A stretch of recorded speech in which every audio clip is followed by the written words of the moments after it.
Danny डेंजोंगप्पा का जन्म 25 फरवरी 1948 को सिक्किम के युकसोम में नेपाली फैमिली में हुआ था। डैनी का असली नाम शेरिंग फिंटसो डेंजोंगप्पा है। डैनी की स्कूलिंग बिरला विद्या मंदिर नैनीताल से हुई और उसके बाद 1964 में दार्जिलिंग के सेंट जोसेफ कॉलेज से उन्होंने अपना ग्रेजुएशन पूरा किया। डैनी को बचपन से ही घोड़ों और घुड़सवारी का बहुत शौक था, क्योंकि उनका परिवार घोड़ों का काम करता था। वह एक चित्रकार, लेखक और मूर्तिकार भी हैं। डैनी इंडियन आर्मी में शामिल होना चाहते थे और उन्होंने पश्चिम बंगाल में सर्वश्रेष्ठ कैडेट का अवार्ड भी जीता और इंडिपेंडेंस डे में हिस्सा लिया। टाइम्स ऑफ इंडिया को दिए गए एक इंटरव्यू में डैनी ने बताया कि सशस्त्र बल मेडिकल कॉलेज उन्होंने एडमिशन ले लिया था, लेकिन एफटीटीआई पुणे में शामिल होने के लिए उन्होंने अपना एडमिशन कैंसिल कर दिया।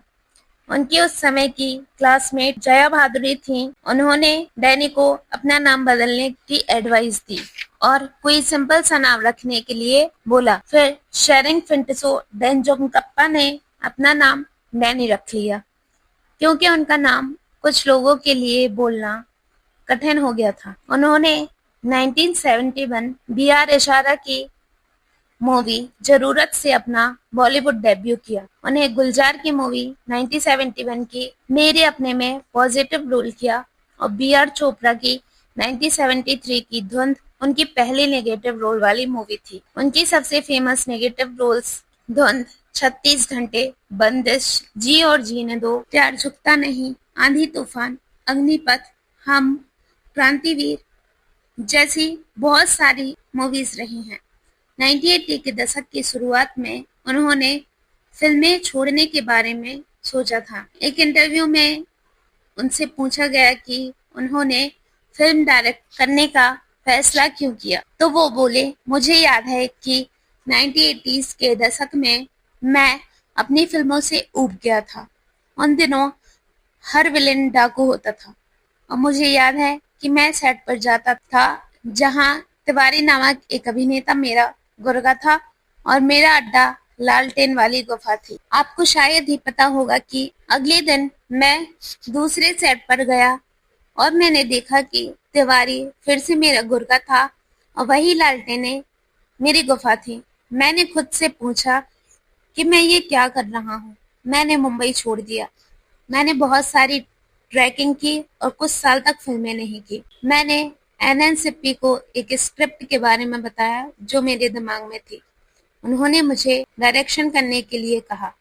मैंने राजेश खन्ना और मेरी गर्लफ्रेंड किम के साथ फिर वही रात बनाई। अपने निर्देशन की सफलता के बाद 1981 में बुलंदी और हंस से बढ़कर कौन जैसी फिल्मों में फिर से नायक के रूप में अभिनय करने के प्रस्ताव मिले, जो सफल रही। उन्होंने बुलंदी फिल्म में दोहरी भूमिका निभाई। हालांकि 1981 और 1983 के बीच की ज्यादातर फिल्में सफल नहीं रहीं।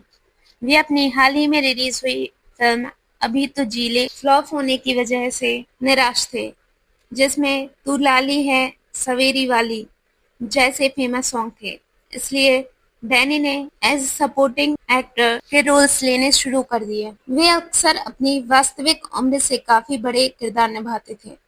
उन्होंने लव स्टोरी 1981 में कुमार गौरव के ससुर और बॉक्सर 1984 में मिथुन चक्रवर्ती के पिता की भूमिका निभाई। फिर वही रात, जियो और जीने दो, धर्म और कानून की सक्सेस के बाद उन्हें हिंदी फिल्म में नेगेटिव रोल निभाने के ऑफर मिलने लगे। इसके बाद उन्होंने 1984 से कई बार नेगेटिव रोल निभाए। 1984 से 1990 के दशक तक डैनी मुख्य रूप से उस समय के सभी फेमस एक्टर जैसे राजेश खन्ना, धर्मेंद्र, जितेंद्र, मिथुन चक्रवर्ती, अमिताभ बच्चन, विनोद खन्ना, अनिल कपूर और सनी देओल के साथ नेगेटिव रोल में दिखे।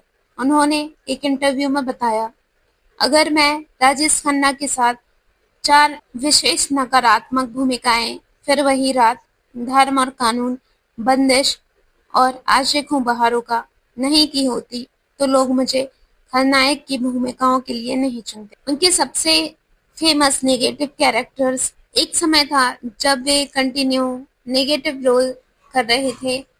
उस समय राजकुमार संतोषी ने उन्हें चाइना गेट में पॉजिटिव रोल ऑफर किया। 2000 के दशक की स्टार्टिंग में डैनी अशोका और 16 दिसंबर जैसी फिल्मों में दिखाई दिए। उन्होंने कुछ अंतर्राष्ट्रीय फिल्मों में भी काम किया, जिनमें सबसे प्रसिद्ध 7 इयर्स इन तिब्बत, जिसमें ब्रैड पिट के साथ दिखाई दी। 2003 की स्टार्टिंग में डैनी ने फिल्मों से ब्रेक लेने का फैसला किया, क्योंकि वह अलग लेकिन मजबूत भूमिकाएं करना चाहते। आपको शायद ही पता होगा कि डैनी एक बहुत अच्छे सिंगर हैं। उन्होंने किशोर कुमार, लता मंगेशकर, मोहम्मद रफी, आशा भोसले जैसे सिंगर्स के साथ गाने गाए हैं। उन्होंने पहली बार 1972 में एस डी बर्मन ने ये फिल्म गुलिस्तां हमारा में गाने का मौका दिया था। डैनी ने लता मंगेशकर के साथ डुएट गाया। डैनी ने एस